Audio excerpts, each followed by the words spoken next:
Welcome to okay TV. నేను miss శ్రావ్య. Okay TV ప్రేక్షకులందరికీ నమస్తే. తెలంగాణలో రైతుల ఘోష వర్ణనాతీతం. రైతు బంధు వేస్తామన్నారు, వేయలేదు. ఒకరికి వేసి అందరికి వేస్తామని చెప్పినారు. బోనసులు ఇస్తామన్నారు, ఆ బోనసులు ఎప్పుడు వస్తాయా అని చెప్పి కళ్ళల్లో ఒత్తులు వేసుకొని ఎండనక వాననక ఎదురు చూడమే సరిపోయింది. రైతుల బతుకులు పంటలు ఎండిపోతా ఉన్నాయి, నష్టపోతా ఉన్నారు. ఇగో ఇట్లా ఇక్కడ అంతా ఆరబోసుకొని ఎదురు చూస్తా ఉన్నారు. ప్రభుత్వం ఏమైనా కొంటదా, ఏం చేయాలి అనేది. ఈ ఎవరు పట్టించుకోక ప్రైవేట్ వాళ్ళకి అమ్ముకునేటువంటి పరిస్థితి రైతులకు ఏర్పడ్డది. సరే, ఇప్పుడు నేను ఎక్కడున్నాను అంటే మన దేవన్నపేట, వరంగల్లో దేవన్నపేట అనే గ్రామం దగ్గర నేను ఉన్నాను.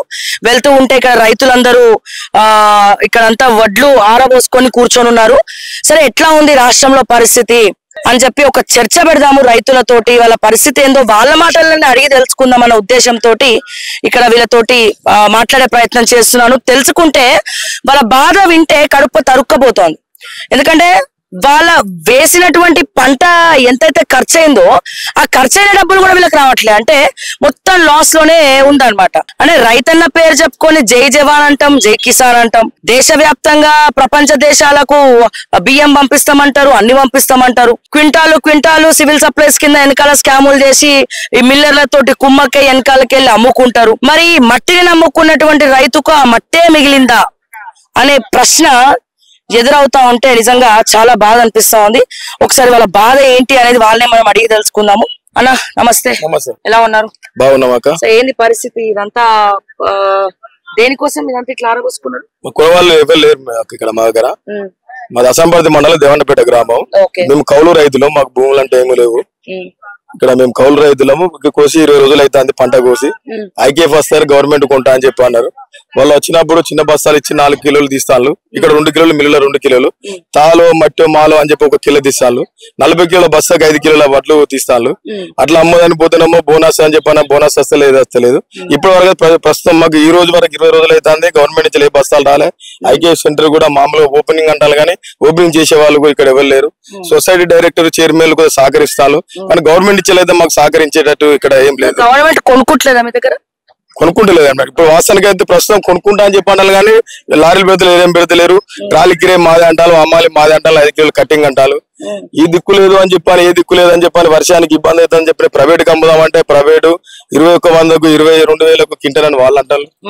వాళ్ళకి అమ్మాలి కిరాయని వాళ్ళు అంటారు. ఎన్ని చేసినా కూడా మాకు 2,000 కాదు 1,500 కూడా కింటను పోయేటట్లేదు. ఉంటే చూస్తుంటే వర్షంలో తడిసిపోతాయి అని చెప్పాను ఆలోచనతోని.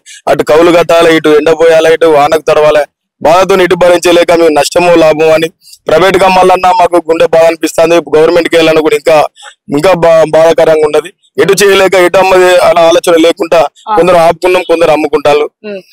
అందరు కౌలు రైతులు. మేము కౌలు రైతులు. ముఖ్యమంత్రి రేవంత్ రెడ్డి గారు కౌలు రైతులు నష్టపోతున్నారు, కౌలు రైతుల కోసం కూడా మేము కౌలకు కూడా రైతు బంధు వేస్తాము అని చెప్పి అప్పుడెప్పుడో మాట్లాడినట్టు సందర్భాలు కూడా రేవంత్ రెడ్డి కౌలు రైతులకు మాకు కూడా ఇస్తా అని చెప్పిండు. కౌలు రైతులకు సంవత్సరానికి 10,000 15,000 ఇస్తా అన్నారు. ఈ రైతు బంధు పడేది వీళ్ళ ఎవరికి పడుతుంది? రైతులకు పడుతుంది. వాళ్ళకు పైసలు వాళ్ళకు నెలకు సంవత్సరానికి 6,000 ఎకరానికి పడుతుండే. మేము మళ్ళీ 7,000 రూపాయలు మీకు కౌలు రైతులం ఇస్తాను. మాకు గవర్నమెంట్ మాకు ఇస్తలేరు. గవర్నమెంట్ మాకు ఇస్తలేరు. మాకు ఇవ్వకపోయినా పర్లేదు గవర్నమెంట్ కు. మేము ఒక్కటే మేము ఆలోచన మాది ఏంటంటే గవర్నమెంట్ చెప్పవలసిన విషయం ఏంటంటే కరెక్ట్ రేటుకు, గవర్నమెంట్ రేటుకు మా ధాన్యం కొని మా డబ్బులు మాకు ఇస్తే మాకు ఆనందం సరిపోతుంది. మాకు రైతులకు మాకు గవర్నమెంట్ పైసలు ఇస్తున్నారు. ఆ డబ్బులు ఇవ్వకుండా మాకు బాధాకర అవసరం లేదు. మా వడ్లు మా ధాన్యం కొని మా పైసలు మాకు ఇస్తే బాగుంటది. ఇప్పటి వరకు అయితే స్పందించేటోళ్ళు ఎవరు లేరు గవర్నమెంట్ తరఫు నుండి. మొన్న నిజామాబాద్ లో రైతులకు సంబంధించినటువంటి సభ కూడా ఏర్పాటు చేసారు. దేని గురించో రైతులందరినీ సేకరించి స్టాల్స్ పెట్టి, దాని మీద మీ అభిప్రాయం ఏంటి? గవర్నమెంట్ చేసిందా? అదంతా ఫేక్. అన్ని లంగాల చెప్పదాకా మా బాధలు అంటే మా రైతులకు కొన్ని మాటలు అనేది ఉంటది. కష్టం ఇట్లా ఉంటుందో మాటలు కూడా అట్లా వస్తాయి. కానీ రేవంత్ రెడ్డి అనాలంటే చాలా అనవచ్చు. కానీ అనడం మేము ఒక సామాన్య రైతులము. వెనక ముందు మేము కౌలు రైతులు చేసి పండించిన దాన్ని అంటే మేము మాట్లాడటం మమ్మల్ని ఆయనతో కూడా ఈ ప్రభుత్వం ఏం చేసో తెలుస్తలేదు. ఇప్పుడు ఈ ప్రభుత్వాన్ని కానీ దేనికైనా కూడా మమ్మల్ని హింసిస్తాళ్ళు, అడగకపోతే కూడా మమ్మల్ని నువ్వేంద్ర బాబు అని చెప్పని కాంగ్రెస్ లీడర్లు బెదిరిస్తాళ్ళు, ప్రతి ఒక్కరు మమ్మల్ని చేస్తే బెదిరిస్తాళ్ళు అన్నప్పుడు కూడా మేము సైలెంట్ గా ఏం చేయాలో మాకు ఇక్కడ దిక్కు చక్కి లేక మేము ఈ విధంగా ఉంటున్నాం. కానీ ఒక దయచేసి మా రైతుల ధాన్యాన్ని కొని మా డబ్బులు మాకు ఇచ్చి ఈ ప్రభుత్వం మమ్మల్ని లీడర్లు రౌడీజం చేసి గుండాయిజం చేయకుండా ఉంటే బాగుంటే. ఇంత గతంలో 10 సంవత్సరాలు ఉన్న కేసీఆర్ ప్రభుత్వంలో మాకు ధాన్యం పోయింది బాగున్నది. ఫ్రెండ్స్ పోలీసు లాగా పోలీసు గాని లీడర్షిప్ లా గాని అందరు గాని గౌరవం ఇచ్చేళ్ళు, ఎవరికైనా క్యాస్ట్ ఫీలింగ్ లేకుండా అందరు గౌరవంగా ఉండేది. అవన్నీ మారిపోయినాయి. రౌడీజం రియల్ గా అనుభవించి చెప్తున్నాం అక్క. మేము మాకు అనుభవం ఉంది. మా దేవన్నపేట మేము కౌలు రైతులము. మాకు కావాలనుకుంటే మా కౌలు రైతులకు ప్రతి మీరు ఎంక్వైరీ చేసినా కూడా గవర్నమెంట్ చేయండి, మీరు చేయండి, మీరు ఇంకా 10 ప్రెస్ మీట్లు పెట్టండి అక్క, మేము కరెక్ట్ చెప్తాం. ఇప్పటి వరకు 20 రోజులు అయితే కోసి ఇక్కడ వాస్తవానికి ఏంటంటే కాంగ్రెస్ లీడర్లే పోతలేదు ఇక్కడ. ఇంకా అంత నిర్లక్ష్యం ఉన్నది. ఎందుకు లీడర్ల దగ్గర పోయాడితే నీకు అవసరం బాగురాబాయ్ అంటారు. గవర్నమెంట్ కమ్మాలా ఎవరికి కమ్మాలని ప్రస్తుతం మేము ఆలోచించి ఇక్కడ ఉన్నామాక. వర్షాలకైతే ఇబ్బంది అయితే. ఇప్పుడు ఇక్కడ వడ్లన్నీ ఆరబోసుకున్నారు. ఎన్ని రోజులైనా ఇట్లా పెట్టబట్టి మీరు 20-23 గవర్నమెంట్ రేట్ ఎంత, ప్రైవేట్ వాడికి ఎంత అమ్మాల్సి వస్తుంది? గవర్నమెంట్ 2480 రూపాయలు అని చెప్పి అంటారు. 5 కిలోలు తీస్తారు. 5 కిలోలు తీస్తారు. ట్రాక్టర్ కిరాయి లేబర్ మాదే అంటారు. అన్నప్పుడు 2000 కూడా పడతలేదు. బయట ప్రైవేట్ వాళ్ళు 21,000 అంటారు. అమలు కట్టు అంటారు. 1800-1900 పడుతుంది. ఎవరిని నమ్మాలో ఎవరికి వేయాలో అర్థమైతలేదు మాకు. కానీ గవర్నమెంట్ మాత్రం కొనట్లేదు. ఇట్లా పంట దగ్గర మాత్రం నష్టపోతున్నారు. చాలా నష్టపోతుంది. వేసిన పంట కన్నా అమౌంట్ వస్తుందా, డబ్బులు వస్తున్నాయి? ఇప్పుడు మేము అమౌంట్ ఒక 64,000 రూపాయలు మేము పెట్టుబడి పెట్టినాం. మాకు దిగుబడి 64,000 రూపాయలు కాదు 50,000 రూపాయలు వస్తే మాకు సరిపోతాయి అనుకుంటున్నాం. అట్లయినా కూడా నష్టం జరిగినా సరే అది వచ్చిన పర్లేదు. కానీ అది కొనేదానికి కూడా నాదులు వెళ్ళారు ఇక్కడ గవర్నమెంట్. మరి ఇప్పుడు రైతు బంధు వస్తుందంటనా ఇక్కడ మీ ఊర్లో? రైతు బంధు కౌలు రైతు వాళ్ళకే ఉన్న ఒరిజినల్ ఓనర్లకే రావట్లేదు. మరి మీ పరిస్థితి ఏంటి? అండ్ రైతులకి రైతు బంధు వస్తుందా? మాకు ఇచ్చిన మేము కౌలు రైతులం కాబట్టి మాకు రైతు ఇచ్చిళ్ళు. మాకు భూమి ల్యాండ్ కౌలుకి ఇచ్చిళ్ళు. మమ్మల్ని కౌలు డబ్బులు అడుగుతారు. మాకు రైతు బంధు పడతలేదు, మీకు కౌలు డబ్బులు అన్ని మమ్మల్ని అడుగుతారు. మేము వడ్ల మంది మేము ఇక్కడ తెచ్చేయాలని మేము అంటున్నాం అక్క. అట్లనే మా కౌలు డబ్బులు అడుగుతారు వాళ్ళు. మేము వడ్ల మీద నాకు ఇస్తాం, వడ్ల కూడా మేము అంటున్నాం. మాకు రైతు బంధు పడతలేదు, ఈ డబ్బులు అంటారు. కౌలకి వాళ్ళకి మధ్యలో కూడా చర్చ జరుగుతుంది. ఎందుకంటే డబ్బులు ఇవ్వాలి కదా రైతులు వాళ్ళకు. మాకు రైతు బంధు పడతలేదు అని వాళ్ళు మమ్మల్ని అడుగుతారు మా డబ్బుల గురించి. మీ రైతు బంధు గురించి మాకు సంబంధం లేదు, మా వడ్ల మీద ఇస్తామని మేము రైతులు అంటాం. ఓకే, రైతులేమో ఒరిజినల్ రైతులేమో రైతు బంధు పడలేదు మాకు డబ్బులు ఇవ్వండి అని చెప్పి కౌలు అడుగుతారు, మిమ్మల్ని అడుగుతున్నాడు. మీరేమో వడ్లు అమ్ముతలేరు, మీ అంటున్నారు వడ్లు కొనేటోళ్ళు మా బాధ మాకుంటది.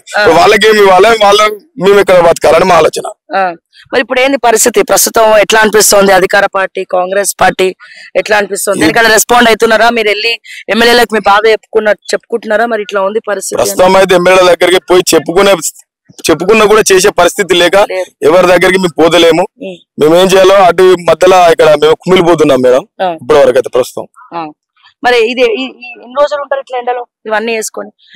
ఒకసారి మీరు చూడాలి ప్రజలారా, తెలంగాణ ప్రజలారా. అండ్ అలాగే గవర్నమెంట్ రేవంత్ రెడ్డి గారు అండ్ అలాగే మన అగ్రికల్చర్ మినిస్టర్ తుమ్మల నాగేశ్వరరావు గారు అండ్ అలాగే సివిల్ సప్లైస్ మంత్రి గారు ఉత్తమ్ కుమార్ రెడ్డి గారు ఉత్తమమైనటువంటి మాటలు మాట్లాడడం కాదు. దయచేసి చూడండి వీళ్ళు ఎట్లా అరగోస పడుతున్నారు ఎండలో. కొంచెం సేపు మేము ఇక్కడ ఎండలో మండుట ఎండ ఇప్పుడు మీరు చూస్తున్నారు. యాక్చువల్ గా ఈ ఎండలో కొంచెం సేపు నుంచి ఉంటేనే చాలా ఇబ్బందికరంగా మనం ఫీల్ అవుతాము. మరి వీళ్ళు ఇక్కడ మొత్తం ఇక్కడ ఉన్న పంట అంతా ఇక్కడ వేసుకొని వడ్లు ఎండబెట్టి ఇక్కడ అదే అక్కడ అదే గవర్నమెంట్ కొంటలేదు. సో గవర్నమెంట్ కొనే దిక్కు లేక ప్రైవేట్ వాళ్ళకి అమ్ముకుంటున్నారు. మీరు ఒకసారి చూస్తే అక్కడ మొత్తం కూడా వాళ్ళు అమ్మేస్తున్నారు. అక్కడ ప్రైవేట్ వాళ్ళకి కొంతమందికి పిలుచుకొని రిక్వెస్ట్ చేసి మరి బతిమలాడుకొని వాళ్ళకి అమ్మేటువంటి పరిస్థితి.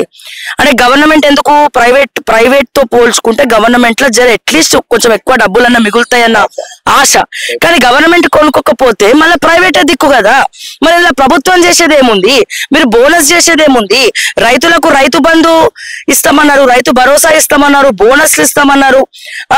ఈ క్వింటాలు మరి మేము సివిల్ సప్లైస్ లో క్వింటాల్ మిల్లర్లు ఎట్లా ఏ రకమైనటువంటి దందాలు చేస్తున్నారు అని చెప్తే దాని మీద మీరు యాక్షన్ ఉండదు. మరి ఎక్కడ చావాలి వీళ్ళు రైతులు? ఎక్కడ పోవాలి వీళ్ళు? దానికి తోటి ప్రకృతి కూడా ఆడుకుంటా ఉంది. అయితే అతివృష్టి లేకపోతే అనావృష్టి పడితే జోరు వాన పంట కొట్టుకపోతుంది, లేకపోతే ఒడ్లు మొత్తం ఆరేసుకున్న పంట మొత్తం తడిసిపోతుంది, ఒడ్లన్నీ తడిసిపోతాయి. ఇది పరిస్థితి. మరి ఏం చేయాలి? మీరేమో రైజింగ్ తెలంగాణ అంటారు, రైతుల్ని పట్టించుకోరు. అట్లీస్ట్ ఒక్క ఫీల్డ్ కు వచ్చినటువంటి కలెక్టర్లను ఎంతసేపు ఏసీ రూమ్ లో ఉండడం కాదు, వచ్చి ఫీల్డ్ కి రావాలని చెప్పి రేవంత్ రెడ్డి గారు ఆణిముత్యపు మాటలు చెప్తారు. కానీ ఒక కలెక్టర్ ఫీల్డ్ లో ఉంటున్నాడా? రైతుల కష్టాలు తెలుసుకుంటున్నారా? అసలు గవర్నమెంట్ ఎందుకు కొంటలేదు రైతుల దగ్గర? మరి ఇది ఎప్పుడైనా ఇన్స్పెక్షన్ చేసిండ్రా రేవంత్ రెడ్డి గారు? మరి మీ అగ్రికల్చర్ మంత్రి గారిని పిలుచుకొని మరి ఎందుకు కొంటలేదు గవర్నమెంట్, ఎక్కడ ప్రాబ్లం వస్తుంది అనేది ఉత్తమ్ కుమార్ రెడ్డి గారు కానీ, ముఖ్యమంత్రి గారు కానీ, లేకపోతే తుమ్మల నాగేశ్వరరావు గారు కానీ ఎప్పుడైనా కూర్చొని చర్చించుకున్నారా? లేకపోతే వీళ్ళ గురించి చర్చ పెట్టుకునే టైం, అసలు ఆలోచించే టైం అయినా మీకు ఉందా అని చెప్పి నేను అడుగుతా ఉన్నాను. ఇది కరెక్ట్ పద్ధతి కాదు. చాలా మంది ఇబ్బంది పడతా ఉన్నారు. వీళ్ళ బాధతోటి, వీళ్ళ ఎమోషన్స్ తోటి ఆడుకోకండి. ఇప్పుడు అసలైన రైతులకు, కౌలుకి ఇచ్చినటువంటి రైతులకు కూడా కొట్లాటలు అవుతున్నాయి. కేవలం కాంగ్రెస్ పార్టీ చేయబట్టి కొట్లాటలు అవుతున్నాయి. మీకు అధికారం అంటే అడ్మినిస్ట్రేషన్ చేతగాకన్నా మాట్లాడితే ప్రతి దానికి డబ్బులు లేవు అని వదిలేస్తున్నారు. సో ప్రాబ్లం ఎక్కడ ఉంటుందో సొల్యూషన్ కూడా అక్కడే ఉంటది. కానీ మీరు ఎందుకు వదిలేస్తున్నారు? మరి అంటే ఇంకెన్ని రోజులు ఇట్లా ఇబ్బంది పడాలి రైతులు? ఇప్పుడు మీ అసమర్థతో ఇప్పుడు వాళ్ళు ఏమంటున్నారు, మరి కేసీఆర్ గవర్నమెంట్ లో ఎప్పుడు ఇట్లా జరగలేదు, మాకు ఎక్కడ ఎటువంటి ఇబ్బందులు రాలేదు, ఎక్కడో ఒక దగ్గర జరుగుండొచ్చు, కానీ మా దగ్గర అయితే, మా ఊర్లో అయితే అటువంటి సమస్య రాలేదు అంటున్నారంటే ఇది ఎవరి అసమర్థత వల్ల? ఖచ్చితంగా మీ ప్రభుత్వ వైఫల్యం వల్లనే అన్న విషయాన్ని రేవంత్ రెడ్డి గారు అలాగే తెలంగాణ ప్రభుత్వం గుర్తుపెట్టుకోవాలి. తక్షణమే కలెక్టర్లు స్పందించాలి. రైతుల ఏదైతే ఒడ్లు ఆరబెట్టుకొని ఉంటున్నారు, వర్షం అన్ఎక్స్పెక్టెడ్ గా పడితే మళ్ళా ఆరబెట్టుకున్న ఒడ్లు తడిసిపోతాయి, మళ్ళీ అవి నానిపోయినాయి అంటే మళ్ళా మొదటికి వస్తుంది కథ. ఓపికలు లేవు వాళ్ళకిగా. ఎన్ని రకాలుగా మీరు ఇబ్బంది పెట్టాలో అన్ని రకాలుగా ఇబ్బంది పెడుతున్నారు. సో రైతుల జీవితాలతో ఆడుకోకండి. ఎమ్మెల్యేలు పట్టించుకుంటలేరు, ఎవ్వరు పట్టించుకుంటలేరు. ఒకవేళ చైర్మన్ వాళ్ళకి అవగాహన ఉన్నా వాళ్ళు ఏం చేయలేటువంటి పరిస్థితి. సో దయచేసి ప్రభుత్వం వడ్లు కొనుక్కునే ప్రయత్నం చేయండి. రైతులకు ఇస్తారన్న బోనస్ ఇవ్వండి. ఎప్పుడు ఇస్తారో చెప్పండి. కౌల రైతులు వాళ్ళు కొట్టుకోవడమే సరిపోతుంది. వాళ్ళు రైతు బంధు రావట్లే, మీరన్నా కౌలకి ఇచ్చినటువంటి డబ్బులు ఇవ్వండి అని అడుగుతున్నారట. కౌలకి మేము డబ్బులు ఇవ్వాలంటే వడ్లు గవర్నమెంట్ కొనుక్కోవాలి కదా, మా దగ్గర డబ్బులు లేని మేము ఎట్లా ఇవ్వాలని చెప్పి వాళ్ళు అడుగుతున్నారట. సో ఏదేమైనప్పటికీ కూడా రాష్ట్ర ప్రభుత్వం కొద్దిగా వీటిపైన దృష్టి పెట్టాల్సిందిగా మరొక్కసారి ఈ సమస్యను మీ దృష్టికి తీసుకొస్తూ, రేవంత్ రెడ్డి గారు జపాన్ టూర్ అయిపోతే రైతుల టూర్ చేపట్టండి. జపాన్ టూర్ తర్వాత మీరు చూస్తున్నారు నా బ్యాక్గ్రౌండ్ లో ఇక్కడ మొత్తం వడ్లన్నీ ఆరేసుకొని ఉన్నారండి. వీళ్ళు వడ్లన్నీ ఆరేసుకొని ఉన్నారు. ఒక పక్క రైతులు బోనసులు రాక వాళ్ళు ఏడ్చి వడ్లారేసి సంచులు మోసి ప్రైవేట్ వాడిని బతింలాడి వాళ్ళ కాలవేల పడి వాళ్ళ పంట గవర్నమెంట్ పట్టించుకోకపోతే కొనుక్కుంటా ఉంటే, ఇక్కడ చూడండి కాంగ్రెస్ వాళ్ళ కథ ఎట్లా ఉందంటే, ఇక్కడ ఇది కూడా మొత్తం కూడా ఆరేసుకొని వడ్లు ఆరేసుకొని ఇక్కడ పైన కప్పి పెట్టుకున్నారు. కొన్ని రోజుల నుంచి ఇదే పరిస్థితి. మీరు ఇక్కడ చూస్తే కాంగ్రెస్ బ్యానర్ కూడా మనకు కనబడుతోంది. మనం అబద్ధం చెప్తున్నట్టు కూడా మీకు ఏం కనబడట్లేదు.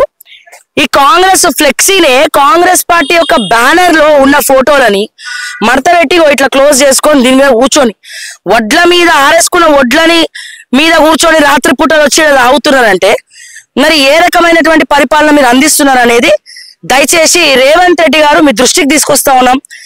టిపిసిసి కాంగ్రెస్ ప్రెసిడెంట్ ఎవరైతే టిపిసిసి ప్రెసిడెంట్ మహేష్ కుమార్ గౌడ్ గారు ఉన్నారో, అట్లాగే అగ్రికల్చర్ మినిస్టర్ గారు తుమ్మల నాగేశ్వరరావు గారు, మరి మీరందరూ కూడా, మా అక్క కొండా సురేఖ అక్క, సో మీరందరూ కూడా కొంచెం ఒకసారి ఆలోచించండి రైతుల పరిస్థితి అనేది మరొకసారి మీ అందరికి మీ దృష్టికి తీసుకొస్తూ మరిన్ని అప్డేట్స్ కోసం చూస్తూనే ఉండండి ఓకే టీవీ. అంటిల్ దెన్ నేను మిస్ శ్రావ్య.